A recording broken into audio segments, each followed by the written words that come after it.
Joining us now, Chairman, Democratic Party of Virginia. She kicked my butt here in Virginia, so we'll give her that. Susan Swecker. Susan, good to have you. Hey, good morning. How you doing? Oh, I think I heard how you're doing. You're feeling pretty good, John. Hey, congratulations. We're fired up, and thank you for that.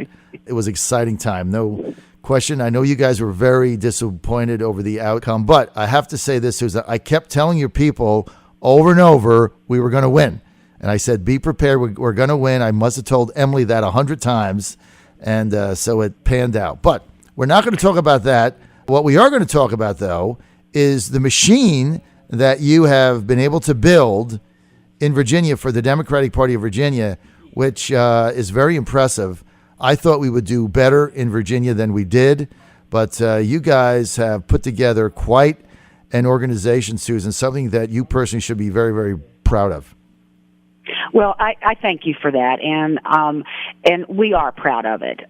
It is we have I think we've really, as I've also said to you, time and time again when we've seen each other, we are started laying the groundwork early, and it paid off. We were the only battleground state and the only southern state that went blue for Hillary Clinton, and we had very high turnout in our key locations. We outperformed the Barack Obama in 2012. In most every location. We elected, Donald McEachin. We picked up that congressional seat. Chesterfield County, we lost, but we narrowly lost it. Very proud of that. We defeated the Right to Work Amendment, the constitutional amendment, intrusive constitutional amendment that would have cluttered up the Constitution. Very proud of that. And of course, rising star LeVar Stoney winning the mayor of Richmond, bringing a generational change to the city of Richmond is huge. And I know you just had my friend Jennifer McClellan on. She's really been around and been a somebody that can reach across the partisan aisle in the House, but really proud of. Fingers crossed. Don't take anything for granted, but looking forward to having her in the state Senate. So we're gonna look. It was devastating, absolutely devastating loss. Not going to sugarcoat it, particularly personally for me, but also just for all of us that worked very, very hard. And but we are going to take a little time and get back up in the saddle because it's Virginia. We always got an election. Well, listen, no question about it. There's always things going on, Susan. And number one, I mean, you've built a very formidable team there. Your communications director, Emily Bolton, is a very talented young lady. And then, Brian Zuzanek, I mean, I knew trying to beat you guys in Virginia as chairman of the Trump campaign was an uphill battle. Brian is a very seasoned, very savvy political operative and a good friend of mine. Is he going to be staying?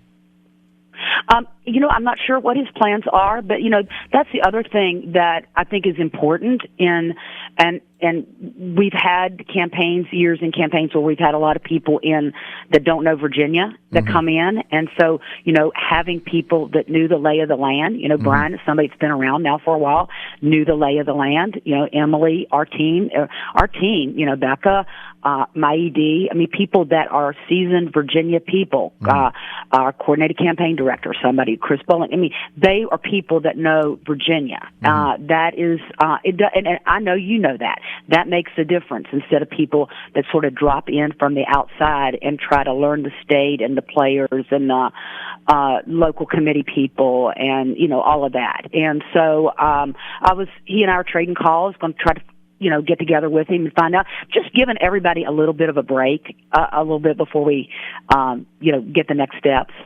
Susan, you look at the numbers that you guys rolled up in Northern Virginia, and it was just, there was no way. You look at those numbers and you say, I don't know how we're going to win this state again. We, as a Republican speaking, I don't know how we're ever going to win this state again with those kind of numbers. You also carried Charlottesville big. You carried Blacksburg big. You carried Henrico. You carried Richmond big. You carried Hampton big. And by margins that the Republicans just, the Trump team could not make up. And then you look at areas that Trump should have won much bigger, like Chesterfield, right? I think Trump got 55, 56%. I mean, we knew we had to get over 60 there. Chesapeake, where I live, we expected 61, 62%. We got 54. I mean, you just get Virginia Beach, same thing, 53, 54. We carried it. But, I mean, the numbers that the Trump team rolled up in areas where we should have won were not as big as we thought it would be. They were big in West Virginia and Southside, but there just aren't enough people there. And they were not big enough in our strongholds, but yet in your strongholds, they were enormous margins. So you look at this on face value, and I call it like I'm seeing it, and I'm like, how does a Republican win this state? I mean, I think it's blue. Well, I think we're in some uncharted territory right now. I mean, I will say our people that I've been talking to are really fired up, and that's a good thing, and we're ready to go again. And because we did win Virginia, even though we lost the presidency, and I was quite frankly I was a little bit worried about okay, what would that impact be for next year?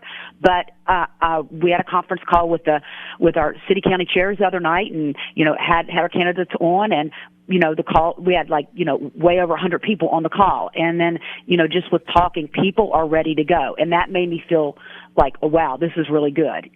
People are getting back in gear. And so, but I do think we're in some uncharted territories because, look, Donald Trump, very unconventional candidate. What kind of president will he be? So, and I know, your number one fan club. I get that. Yes. I get that. Number one fan. But this is unconventional. We're in very different times. And, we have people on the right and the left both that are very, very, angry right now. And so I just think I'm just going to say I'm not taking anything for granted.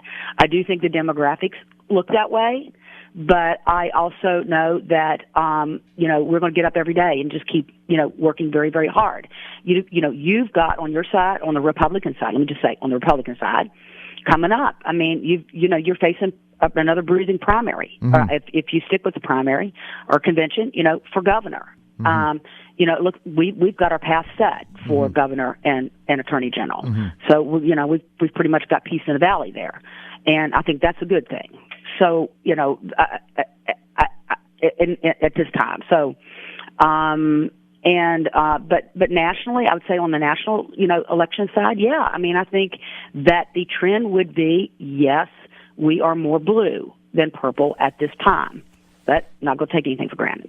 Well, that's right. And you never know what's going to happen in 2017. And I'm of the belief that Trump is going to be a transformational president. And remember, Susan, the great equalizer, the great unifier is economic prosperity and jobs and getting us out of these wars.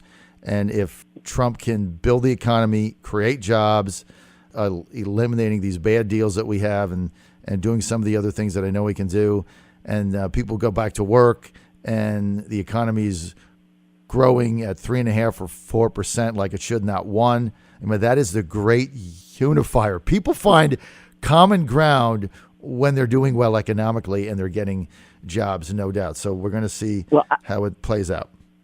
Right. I'm just going to see if, wonder if you're going to be on board with the Republicans for Ralph Northam movement like you were the last time. That's right. I was. Yeah. That's interesting you bring that up. I was leading the Republicans for Ralph Northam for lieutenant governor in 2013. And I'm very proud of that movement. Although E.W. Jackson is a friend of mine, and I go to his church, he's a good guy. I didn't think at the time that he was the right candidate for lieutenant governor for a variety of reasons. And I am who I am. I also endorsed Mark Warner in 2014 over Ed Gillespie. I'm very proud of that. He's now moved up to vice chair on the Senate Intelligence Committee, and I'm thrilled about that choice. I think he's going to do a fabulous job there. And the guy's very, very intelligent, and he knows what's going on, and he's a straight shooter, and he's not as partisan as people think he is. So that'll be good. So we'll see how it plays out. I want to get to the protests in Richmond, Susan, if I may. and the Republican Party of Virginia offices were ransacked by protesters, windows broken and things like that. And you guys put out a statement of apology, and then you opened up a GoFundMe account basically to pay for the damage. And then the Republicans came back, led by Chairman Whitbeck, with a statement basically blasting the whole thing, saying that you guys were disingenuous and it was a ploy. A lot of people didn't think that. Some people thought the statement was good. Other people thought it was a little over the top. What say you? Well, we look. I don't know who the protesters were. So we sent out. I did a statement saying, peaceful protest is always fine. Violence, never. I mean, just in general. So that wasn't our protest. I don't know who they were, but my executive director said, "Hey, why don't we join in this GoFundMe thing and to send a message of solidarity with our partners, because that's just not good." And I got lots of I got lots of thanks from Republican friends and Republicans I didn't know, saying, "Thank you for doing that." I mean, that just says a lot. And so, I don't know. I have nothing to say about what John Whitbeck said. I mean, I thought we did the right thing. We offered a hand of, an offer of friendship and solidarity, and I'll just leave it at that. So are you saying, Susan Swecker, on the record, chairman of the Democratic Party of Virginia, that you made that gesture not as a political ploy, but because you thought it was the absolute right thing to do? That was the way I was brought up, and the golden rule. And I just, violence never solves anything, and it was the right thing to do. All right. Well, we're going to take you at your word. Now, I've talked to Chairman Whitbeck, and I've talked to Emily, your communications director, Emily Bolton. Very talented young lady she is. And I talked to her and talked to John, and what we'd like to do is come to Democratic Party of Virginia headquarters before the Republican advance, December 9th in Richmond, and just have a 2-hour show. I'm on 4, but we'll do 2 hours, just yourself and Chairman Whitbeck, just kind of bantering back and forth, kind of an open format, talking about the future of Virginia, things like that. He's open to the idea. Is that something that you would be comfortable with? Yeah, I mean, I lost control of my life and schedule a long time ago. So if it works with the scheduling, I'm open to it. All right, and we're going to come. And because you won Virginia, we're going to come we're going to do our show right from the Democratic Party of Virginia headquarters, and around you guys, I can get on Zuzanek and your ED and people like that, anybody else that you want. So I'm going to try to get that date worked out. All righty. And that'll be a lot of fun. And be sure, I assume, because, we'll have to get there at 5:30 a.m. You guys have got a coffee maker in there, right? Yeah, but I'm not going to let you have as much coffee as that time as when I saw you on CNN that night, because you had too much caffeine. I did have a lot of but I was right. I kept did I not go on? I went on Don Lemon's show every Friday for 4 months, every Friday, and told them Trump was going to win, and they wouldn't believe me. And I kept telling them, I said, Trump is going to win. I'm going to have to walk all you off the ledge. Trump is going to win. I even told them. I said, Emily, should we call him and tell him not to drink so much coffee? I was fired up during this. I even told him, I said, Don, we're going to win Wisconsin. That's going to put us over the top. I said that a month ago, and they blew me off. They're like, yeah, John, whatever. Yeah, right? Time's up. I was right again, Susan. I was right. So, all right, it's all going to work out. You were. And I was right about Virginia.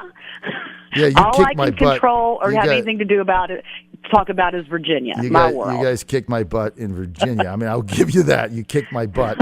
And we thought, I thought we had a shot at it towards the end. That's why we got President-elect Trump to come to Loudoun County on that Sunday. I think we had a midnight rally, and we got Mike Pence to go to GW on Saturday. So we thought we had a shot, but I came up short on that. But I did put a little fear in you guys because Senator Kaine had to come back to Virginia on Monday, and Vice President Biden had to come back and spend the day in Virginia. Dr. Joe Biden. So, you guys must have been feeling a little heat for me because to get the big guns in, right? You can throw me that bone, right? I can't. I'm not going to live in the world of, woulda, coulda, shouldas. I'm moving on. You can throw me that bone, right? I did put the fear of God in you in Virginia, didn't I? I did. I know I did. John Fredericks had us on the run. I like that. Let's quote that. I did have you. You guys were afraid, right? You had to bring Joe Biden in. You're like, as soon as I took over, and as soon as I took over, right about where we thought it was going to be. Come on. As soon as I took over as chairman, you guys had a meeting and said, now we're in big trouble. I know you did, right? I got moles in there. Susan, we're out of time. I want to thank Susan Swecker. We're going to the Democratic Party of Virginia headquarters, and we're going to have Susan Swecker and John Whitbeck. Now, that'll be a fun 2 hours. You're not going to want to miss that. Plus, all the other Democratic of Virginia operatives that kicked my butt, they'll all be there. This is the John Fredericks Radio Network. We'll be right back. Susan, thanks for being with us.